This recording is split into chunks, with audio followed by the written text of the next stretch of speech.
Pathian poli tu thiang lim lo ngai thang malakia bung thum bung ni chang som panga malakia bung ni chang som panga nun na chi na in pum khata siam lovem ni enga nge pum khata siam chi tha pathian ngai sak zongani ti chuan inun na su veng tha inun na su veng tha ula tu man ma ni nu pui ton tir chubum su se thleng hini sela FSC ilo share le ang FSC khwamit ene na tir ko pola le khathon bunga sang som ni pani achanga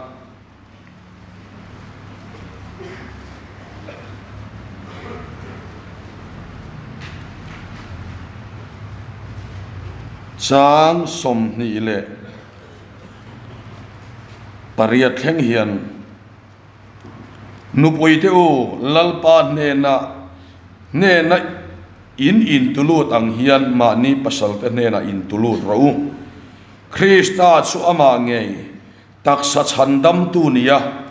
ko khan lu ani ang bok hian pasal chu nupui lu ani sia chu ti chuan ko khan ho Krista ne na ai tulut ang bok hian nupui te chu eng chima an pasal te ne na in tulut ro se pasal te u in nupui te mangai ro Kristan ko khan a mangaya an aya mani ain peng khan an ni chu tuya sila thu chuan ti fain ati thiang lim ti fain ati thiang lim theinan chu ti chuan ko khan chu bol ho kai lo le zur lo le chu tiang thil reng pulovin thiang lim le mel hem lova om zokin ama le ama ko khan ro pui taka ain pe chok thayang sutiang bokin pasal te poin mani tak sangin mani nupui te su an mangai turani mani nupui mangai tu chu mani ain mangai ani akan chiar le lo lo nge chang som ni pakwa hi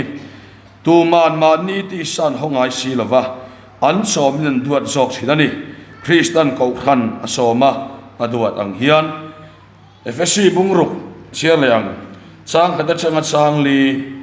no pang te u lau pa suan in nu le pa te thu som ro chu thil dik ani sia inu le pa choi moi ro chu thu pek tiam nei masaber ani chu ti suan itan achanga le ya hian idam rei bokang tin nang ni pa te u in fa ti thin ur sula lal pa thunun na le zil na suan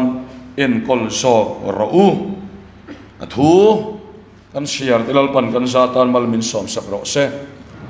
thian ne nai chong cha yang lalpa kan pathian ko khan ro pui tak min pe a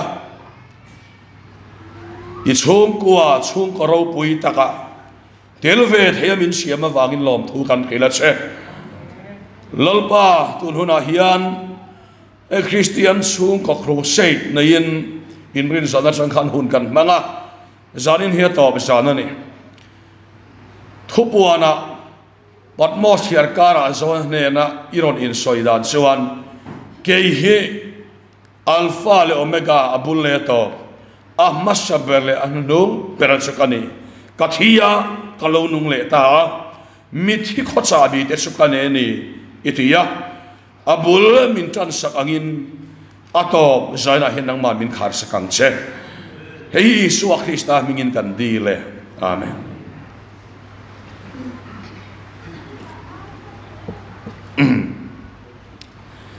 zaina hian pathian chung kwa tis thupui mangin soi kan tuma e Christian chung kwa hi khafia tur chuan abul achanga hiat sian ngai tak mayani a pathian ina khovela ta chung kwa ati masak ber chu Israel chung kwa kha ania in thuthong thara chuan pathian chung kwa chu kho khan ho hi kam ne số cầu khăn hova mi atela achian chuan Christian sung ko din nan a all der ani tikha kan soi masa dua Christian sung ko din na ta na all sam bersu pathian sung ko singa tel hiani ei voina po khan in pol ho na kan naya zo na te pon om chuta karil ruwa lo om chu e Christian sung ko kan tia thil mol te le ho te alang chung kwa chung in khom han naya han chong chai te pathian han biak ho te po a zong khati vet thailo ma ila chung po ti thailo ringot mai han ni hi ngai tua chian angai he maya a chan su akong kan khiat lo wanga niang ti ngai tua na oma ama saber a chuan pathian in ka chung kwa ati thin thu thung thara a chung kwa ko khan hawa mi atela annun amin thap chuan het Christian chung kwa ina kan ti tur ang zong hi ko khan hawa chang hian mu theina oma chu mi in al lo in zer chedani chu kan ril ruwa lo om sela pakhat na tan tin adon le tua tan chuan chung kwa hi Christian chung kwa ni tur chuan chung ko din da na hi enge ni ti kan khela poimo hle maya malakia bung ni chang som panga khan pum khata mi kinga siam chan asoya in mangai wa ngota in nei turte mel in du awanga in nei turte hen pathianin bible hen min din lo khim ei tun la ya chuan anin mangai phot chuan ti ani vek to maya pathian thu nei na lam ai le bible thu nei na bible ina min khalla lam aien keimani a omdan angang hian kan kalta mi o ati thayani milo khet thiam lokula mania new saka ngai thaka chuan tuna politics sung chang hi ani aming ka soi lawanga zoram veideu mai hi ania chuta athil zia ka mu chu ka sa khomi lawama se ka pathian mi ani ni asia ka new age movement kan tiang ang deuh hian tunang la he min nuai ta khop maya tiang chuan ka sa khomi lawama se ka pathian mi ani aron ti dai maya tiang kha i sap rama po atam le maya hemi ko khan nun khim ngai san lo na ko khan nun til lawa mania tharau mi theina hi kan uar ta le maya ahu hova pathian kan biak pathian kan chi na te kan lom na te kan lan tir na nun ngai ne pa mania khosa thei nia kan in riat na hi chung ko ke chiat na bul so ani don te hi zan ina masaberin kan soilang duani kan khota nga po han en wang ila chung konun hlim nei te hi ko khan pathian chung ko a tel ko khan la ka in la khang lo an ni sel ka ringani tiang chuan kan in nei chan apo hi bible chuan malakia bung ni chang som panga khan eng wangin nge pum khata siam chirha pathian ngai saklal pana zong ti kan buwa pum khata min siam chan chu in mangaya wanga in nei tur ngot ni lovin pathian ngai sak tu hing tura in nei kan nei so mi en kol na thok tura nu pa in siam kan nei ti bible masaber min ko mo ne tu na hen lo tlai to kha kan in nei chan po remu mal lo in mangai wanga in pum ve to phi atam zo kan ni karinga tina tema pum la no pang deu te su Christian sung ko din tura ke chi pia changa lo khasa te point omanga tin kum upalama so lo khasa te pokan omanga mase soi ma ila kan chiang mang lo reng a san su in nei na te chau soi ania in nei ma hian khiat turania in nei nia chau chiak turani lo wani so mang san an hau saka wang te in afin ema wang te lo tam ema wanga in nei mai tur kan ni lo wa kan in nei chana chu bible min ko mu dan chuan pachian ngai sak mi he khovela he mizoram context atang khan soyanga mizoram christian lani zel alani zel theina turatana lalpatana dinga khin chuak turle en kol pui tling tura nu pui nei min phal sakani pathian fakin amro se pau khan kan sian karing a chu kan ngai tu na om sela apoi mo hle mai ni tin mei chelam po tu tiang bok so ni so wang chuan aba na dang hi kan nei vak lo fanau te hilal pa laka kan ro sanaria rila rahi lo man men pe khani kan tia kanin ti thuem asiak te siar siang te u kan ro kan han ti ngata lalpa laka mo pathian ro so kan ani ta ka chuan kan en kol tur so kan ni anen kan khen le turan ni so wang chuan pathian ro kha kan en kol so ani chung ko en kol na hi ni china bon kan soya khavel thiam na le fin na te po achang kai lal pa la thul le so min pe se lang amai ro chu pathian tel lo son fin na hi ama do na mai ani ya to na kan rama atheist kan ti pathian om ring lo kan ti te ring lo tak ni lo in ti ring du lo ho tam tak po hi kan ngai to na hela hi ril ru lo oma ti hen lo om sela het yang al mi te po hi eng wang nge kan ti suan hela hi pathian ngai sak mi pathian zong mi ni lo fin na le thiam na nei amai ro sati tak meu me va anu le pa ten ko khan bel lo mania pathian om ring lo pakhat min khil chu anu su pathian tu du de mania apa su taxi driver roi reng mai hen anu khan pathian thudu em ma sela afate pathian ngai saktura zirtir tu bertura khan azirtir lova le kha su athian khop maya fing khop maya ma se pathian hi atong choi ponati anuin amai mi ching ve do lovatia so eng tin nge tiang ati tun chu ma hen ka ol vele family camp kan nei do ani su kan soilan do chu apa kha su in mi ni lo se ko khan ngai sak ni sela chuan afa pa khan pathian ngai sak nge yang ti karing ani chu tiang su ani awangin chu tiang tura piang chu kan nei chu ka du to kholang tin christian chung ko din tur hian nu le pa po pathian kan identity kan sian a phot angai ti hi kan soilang le anga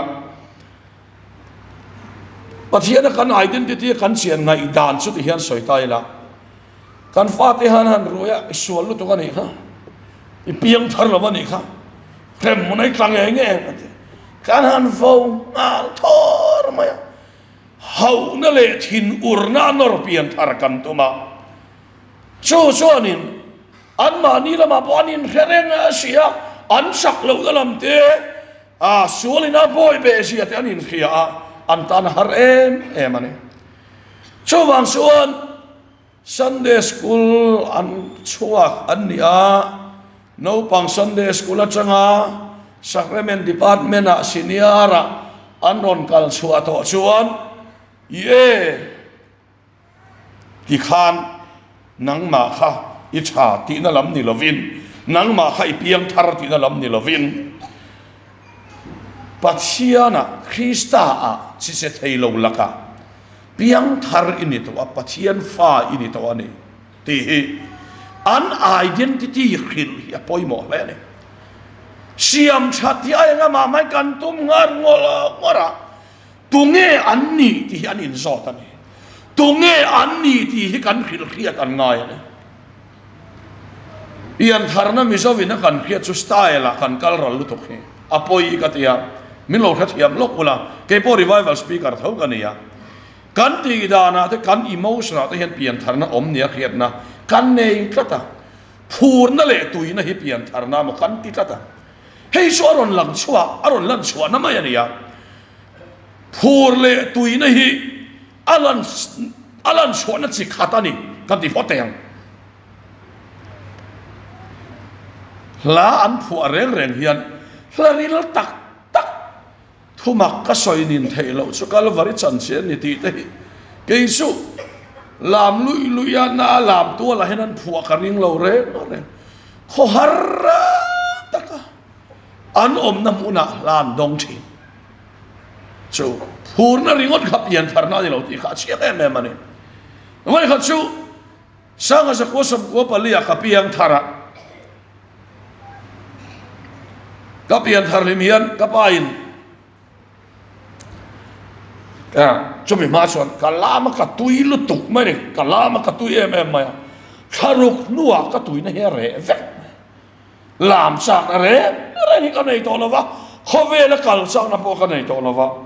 kapa ne na kapa ka data nin ka khia ka vate kapain ita ta ka wangin pathian ne lom thu soi ro milotia ka thiam lo khome lom thu su kan soya anwa mi khil fia le ta a kati chan se sumo iptui na kha ipian tharna moi tia itui lai khan itui anga tui ve lo zong zong hit piang thar lo vai ngai veka ti suan itui lo ve le da le ta in ngaya chuwan chuan mi kha khami la sak chu an tui lo wang khan an piang thar lo ti na ni hei ne ti kapan min khil ta ni chuwan chuan pian thar na hi phur na le tui na ni lova Isua Krista zokha ipian thar na ni ti min khil ta ni chu su khai ane kan mu kan ti suan zain suai thalai kan lo kal nem boka pian thar na hi kan khia poi mo len ka khia petera le khathon pakhat na pung khat sang som ni pathoma chi se thei la ka ni lovin chi se thei lo pathian chatuan thonung reng le om reng la ka son piang tharin ni so ka ni chi se thei lo chu tu nge Isua kha chi se thei chu tu nge keima kanu le ka pain an kheni hei chu depression po nei thei anxiety po nei thei abei dong thei a chau thei ma se abei dona a chau em lai khan pathian chi chu sip mo a chap tongin sip chu thuan ni a ye chuan ten an soi le tai la chi a hian enge om ti ta ila thei hai chi a hian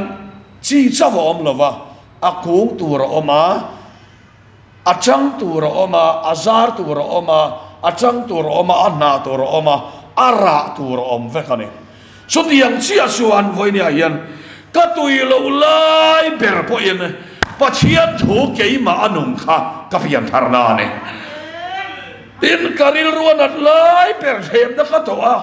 khovel ringot karil ru om lai po hian ka tuta ni lo pathian chi keima om kha ka pian tharna ne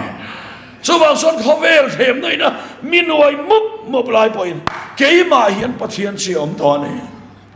pathian thu kha Sunday school zirtir tu ten keima an lo tu to a keima an tu to pathian thua khan chi a achang tu ra na tu ro mang hian tha pathian thua khan khove la ka mo tu hi om kim vek to ne hallelujah pathian va ki ro ro se su pathian chi keima lo lu chang so piang thar ka lo ni to so ka kalandan emotion so san la ma khanai hat lo vani so san lo lama khanai ngat lo sumi ka khiat chang suan ka emotion suan ron chuak lo thei lovin aron ton don ani lalpa fakin am ro se chu kan pian tharna ni ti thalai te kha loin khi ula ka duani te main chet sual de ulakin piang thar la ve moi nin ti tat zela te main ril ruan at de ulakin pathian biak po ve la vai ngaya abereng lei nem chu pathian chi nang mania om kharing ula pathian thil ti theina lo khen chen mai do na lo lo chu pathian thu ani le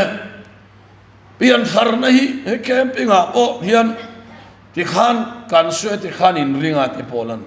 a all ti khan ke inin kan sue ti khan in ringa etia tin ba kha galatia bung thuma chuan tharau thiang lim su dan thil ti awangin nge in mu in be chiam awangin atilova in ngai kha ka in rin awangin hallelujah pathian fakir bros heti mai hian rin na awangin tharau thilim kan chu ga om so tharau thiang lim nei tu chu kan ni to a so wang chuan kan chong ko hian pathian chung te kan nei chu ani kanau hi edik kanai ve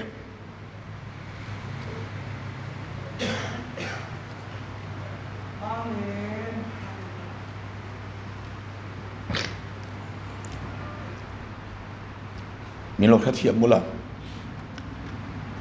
he chi hi ka khil mol ka u nau te ka u fa te roi hlo ti tuna hian pathian laman hoi char to a tren khat su ke chi pia te mi pa to phot su lal pa wang hian kamal ngau hian e maya e khai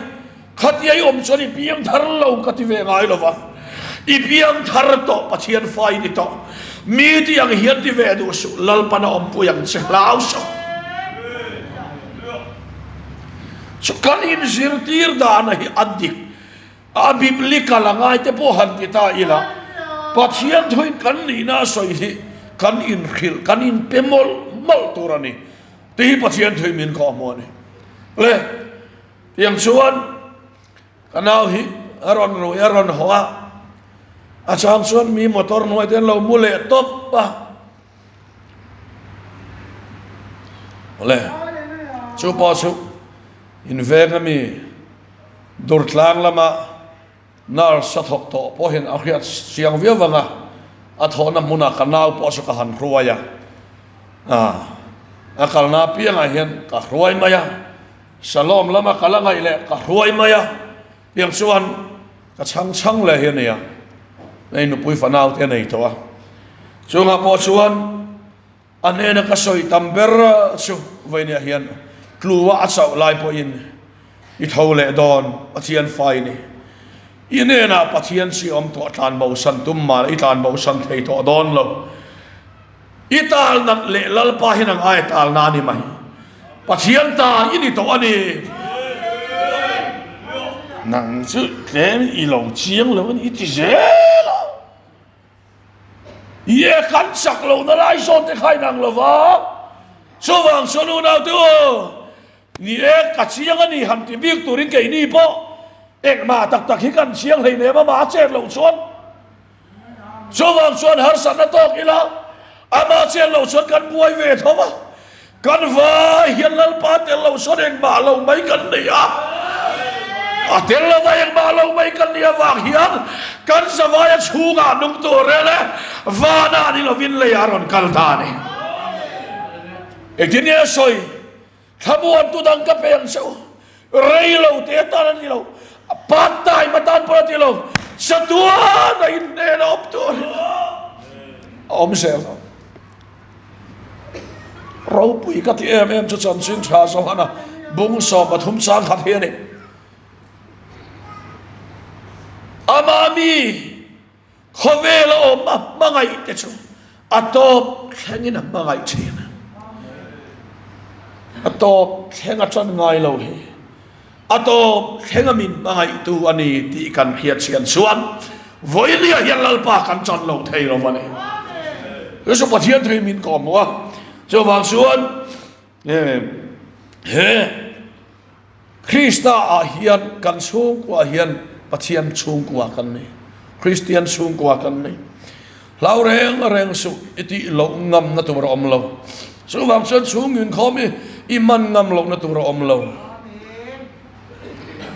ka fa ten su in khoman man te hian kan fa pa hi lu deuh mai ate zo hi tet lai chon lu la leng rang maya ko horem ya nga ya ta chuan we ka chu sungin khom bu sungin khom mang do na chiara choi do na thenom te na leng su an ningang cheti a chiara atu mangoi mak maya ama ni na dik tak aleng kan ko holim khani sia a chiara atu mangoi mak maya ta chuan an chong cha ya a chong chai vele khan khonge kan puyang e katia amen rem lo la po hian amen kalau tia ani a hi ni amo in pui ton tur kan nia pathian kan piak na hian hetia ni tin khosaka nu pui te na kan inkar chuk te na kan inkar kan seng lut vet sen hi kalvari ka nga hian e isual na hi wa na seng lu tur ni se i kai lawang kalvari ka nga phur kha du tok lal pa fakiram no se kanin mu chelu tu khian e boy phak i mangai boy kai mangai tak thei lo hian chung ko te Christian chung ko din na ta na chabera su agape mangai na hian lal pa fakiram no se kan thupui kan timing agape gospel re ma tiania nagape hi an thupui lian berania le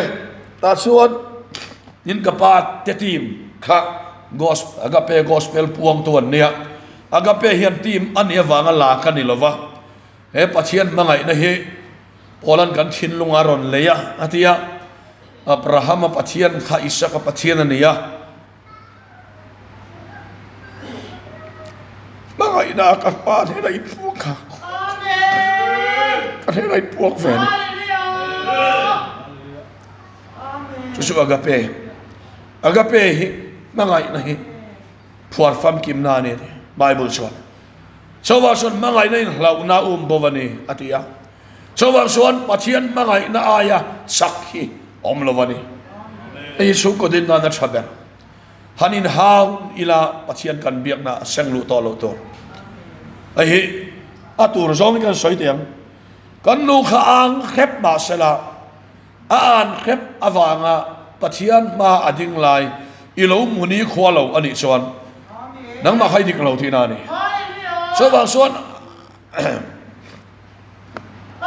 mei chang lam han soi moi kha chuan in hoi chap bi ka ya e mo ni sela an anga kan nu an va ka kalung oi vak lo te hian alaka a chong chai te hian lalpa nang ma biak na mi khring hi seng loi phal lo katia kan nu chong chai te amen pui to he ka lo zong sara amen so te den amen he ka lo te a chong chai so ja ang to lo khem so nia pa ho po hian pasal te u in nu pui te khaduat ro Kristan ko kan ho amanga ya aduat a so mang hian atia a kan pa ni lo rin na ko nga voinia in back up nahi alo lu mani alo poi mo mani ti kha dia kan nun ho na ni ti na kan in ti thiam lo na te kan duang vekin chung ko kan lo om si lo wa chung su pathian kan biak na kan seng lu hian min ti boy ani hei seng lu lo khutor pathian mel ma ani da that tur ani hi kan ril rowa lo om le se ti kan soi duwa tin su ani mangai na a siam that tur pathian an ni na en sak tur pola suan rin na mangai na tho so tani an tia a tho dan po hi sot mi le tho ve vak the nia bible a hian a kaida om ma formula om an thian palung mo na dan taka an luk a om an luka man angai tiang deu suan a om ani rin na mangai na tho so tani takin nan kanau edik ka chong cha hian kan amen chia hian ama ti tak lo mel ka mu suan ka chong chai zo chia hi ai dik ai mai na chong chai tu pan ka ring hel ma sa zo eng ma tak pon ni lo a melang dan te hi ti tak lo ka kan tia pola chuan ti hian a soya a ti hian han soita ila tu na chon ka khe thiam ta a kanau aron rui ho ka lo chong cha hian ama lam ke en lova thi sena alei na lam asil fai na lam crossina ati fai to na lam ke en thin nal pa ka ro se so wang son an ma ni lam kan en son en ti ko ai na phur thei lo a chak thei bok lo so wang son rin a mangai na tho chu so ta ni rin na in kan tho kang Krista ati thiang li man ni to na kan ri lang a an ma ni ang rin om lo rin ta kan ni lo an ma ni ai chuan Calvary cross a pathian fa pai na sil fai to na khalo ring zo kang se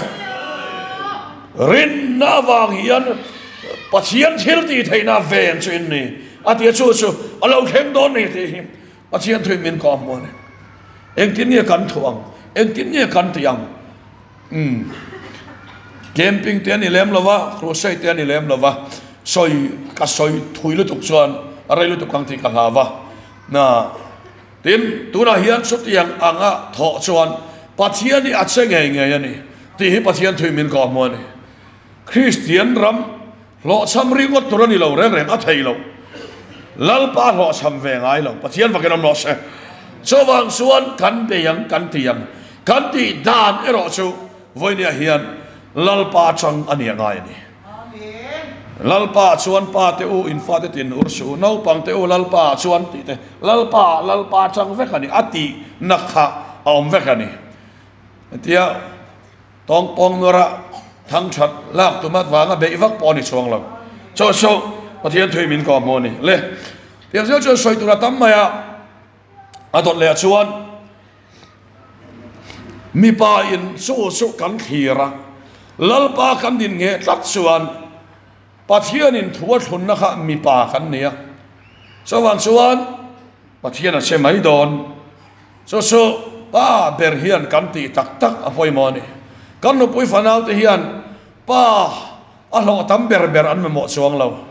a fing ber le asa om ber an mo chuang lo lalpa a ti chele chung ko har sat na le buai na ya pathian sau khir tu pa an ma mo ni chu kan ril ro lo om le sela ile dot le chuan nu mei chia hi pathiana a drive tu kan ne wang hian ti sa thil zong a thu dai vek kan tum boi fu lo lai om ve le a he mi chung ko in op na hi kan pai no oma pathian thu a kan thu nei na hi oma polan chan sin thak ka thu nei na chu ka man zo lo nan tia chong ka man ka lalpa chuan thu nei takin ka hang thei che ma se ka ti lovang te bo ti kha mot Filimona ne na khan ka lo soi to kha chu ania pathiana kan identity kha chung ko in hu ho na hian tian mi dang ava dominate deva va man ngot chi kha ani lo mi va chung klap deva va man ngot chi kha ani lo wani ti kan khia fia poi mo ni cho wang suan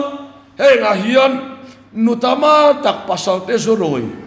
kan sik chianga pathian thodu em khoi lai emo a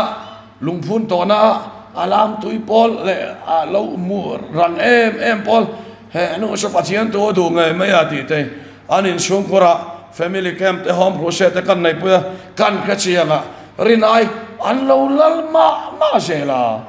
mi pa kha an lo sop ji le lu to ka so wang suan hei kan khia fia poi mo ani Paul suan mi pachunga mei chia in thua nei ka phal lovani athia so wang suan mei chia son mi pa achak long so poni se za thiam takha ati na hian apathian to soi khana kin lokala oi don ani ma se aza pa mang lovati suan apathian to soi kha oi thei don wa chan chu lal chung ko hawin ton main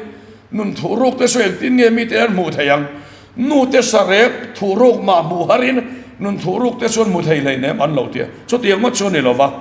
lei anni khachuan he ta kan chungril nuan mulawa pon lam nun lang thei chin sia hian mo sia pon lam nei nun lang thei chin mutu te ne na khan pasal te ne na intulu thiama za thiam taka ngoro ipai na ti lo chuan pa te da zero lu to ka ipa ve hi ana chang pa phe le to lo ve atia nào tận tiêu mày in chỉ na pa ber in hụt na đây to lâu nè kia chuan nghe mấy là vậy ấy thôi về cái sợi đón lâu pa hạt hi rồi re mày mà mình cái sợi là vâng với cái chuan cầu khăn crusade anh này đó anh đi camping hòm đó chara an pa kha nhớ chuan pre crusade aron rui le igi rui le ama poli char sia de kam kem le don la mati maya as kanin kom ta enga tinge tia thang te thu kai su han piang thar ve mai la chong kuan nu ni a phe om ka tia ni ma se annu ber kha chu rong bol na chuan mi en ton klap tak ani loi sia ni so karo soilan du chan so sa dina hian khat yang kha tam tak kan lo om mai thai so tiang so alo kan lo tam tak kan lo ni pon kan lo ni mai thai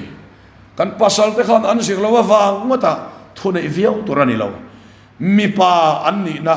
kan sa thiam kan soi moi thiam phot chuan zoi in so son kan la pot nai do ani so pathian thu ani ti kan khia fia poi mo so wang suan hei pasal te chian te om la ya pasal te zero de men fiam te yesu ka du lo reng wa ka chu kan nuin au nau te bula mi da zero de mi fiam ve an ho nu aro ma ka kaulu ta bible ka share ko mani mi pa in a pasal me che na pasal zaro se ti bible in so wang suan voi khat ma ti khan i sung te na zero de win min ti to reng su mi ti to ngai lo rem mấy chơi mi pa da zero ăn sắc lâu đó lại mi te bula soi chua thế rel mấy đây chi nga pa khan ka soi lên nè đó số anh nuin biel nu anh này anh pa in biel nu anh này dona yang so anh nu ber kha ven tina anh pa sung te in la ma kala in chen to chena chua anh pa in bial nu anaya chu po chu nu puya nei to mangin achwa vek an panan khale chu athenarim khop maya o khati lo khan ni thil cha kan du lutuk na lama thil chia hi lo thleng don ya kan khiat na lama hian kan ni khin na hian kan be songa o engtinga ti kha nga thei ni ta hi poi mo kan nga thei lo na lutuk na lama hian ka thili kan ti che sung maya ta chuan an pa chu lung oi lawa kabula hin na soya ma se sunu ne chuan an in then la ya yang chuan engkim mai kha yang khan omani siam that tum na lam nei lovin zoina hian ka soilan du chu em po kan chunga heng thei thil chaber omani thil chaber so engeni hei tuna hian phone a hian pasan kan ya ka pachani ka team member so en reveka tin kanu pui na revek boka ai password kan tiang chi phone pachani kanu pui pachan ka reveka kan khelang cheu zet chuan ke chu kan thei hil thut chu ani eng tiam mo ne kan thai ni ka chiam che to lova sung so kain kheton ve ma se in chek tum kher po hi thul lo te kan soilam do ani lalpa nga thiam hi thatna ni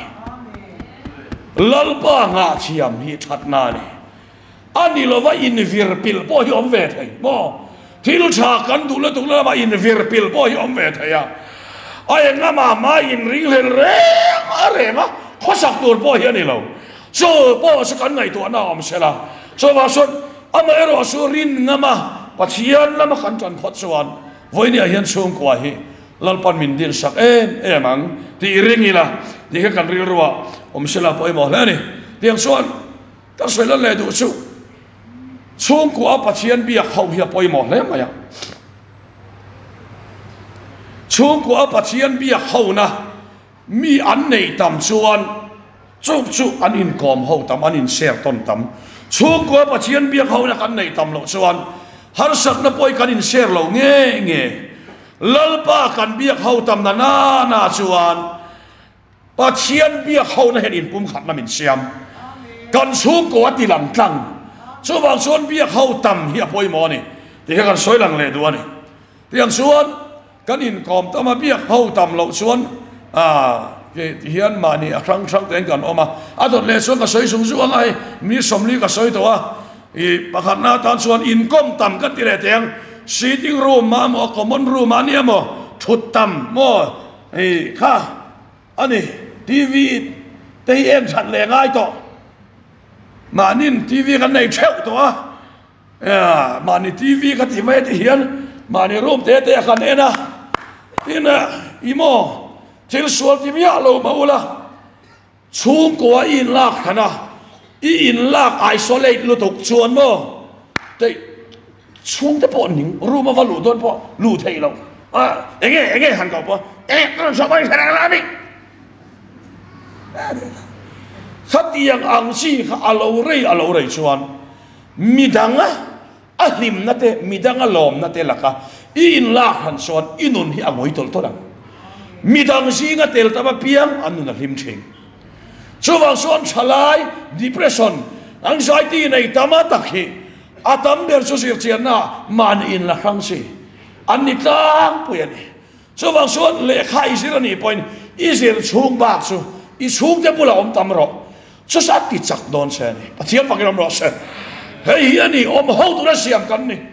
nu le pa chak na te ule na te hlim na te khan kan nun hi aron chebal ve don ni te hi pathian thui min ko mo ni chu su lo in hau te bo hian chu ko lim lo point biak ina han kal ila biak ina mi mel tum mu reng thu om lo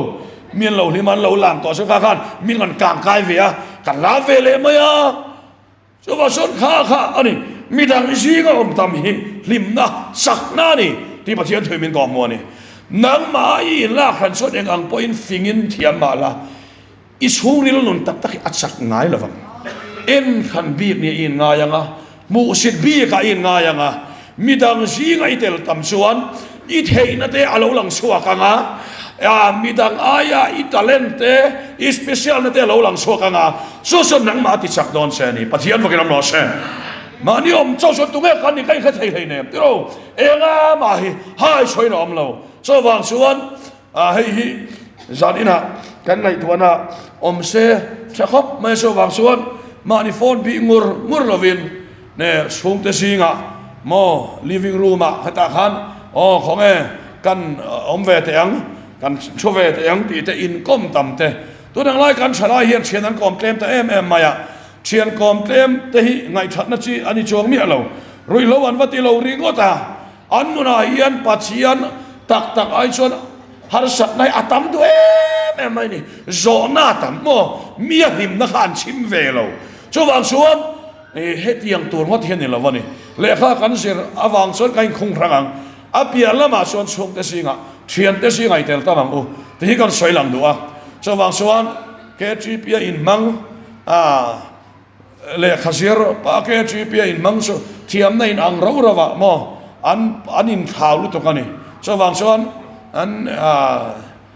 ngen tinge kan tiang an in educated lei lu tuk mai ni so wang chuan so tiang chuan ya wangin voi ne hian hei kan ngai tuana lo om se so wang chuan Christian chung ko din turin thalai te point mo ni nu le pa lim hi sel na in du san bula om tam ro nu le pa te po hi fa te an bula kan om tam hian voi ni khanin ala ti hlimani so pathian thuina min ko mo ni ya so wang chuan no pong te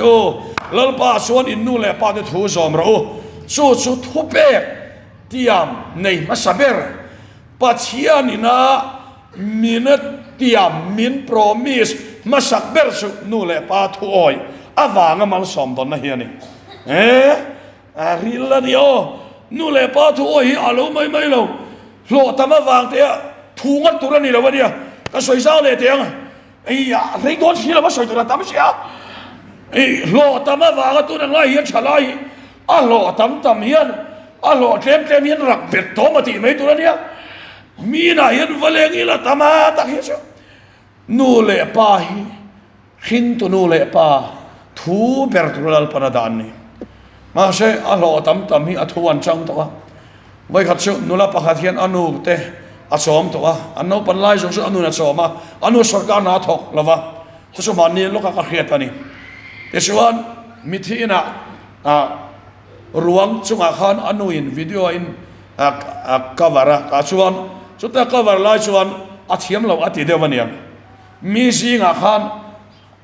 a in chaina po kha alo chang kang thaya ma kha anu ai khan a hlo po tamani hei anu an vi na avin dan kha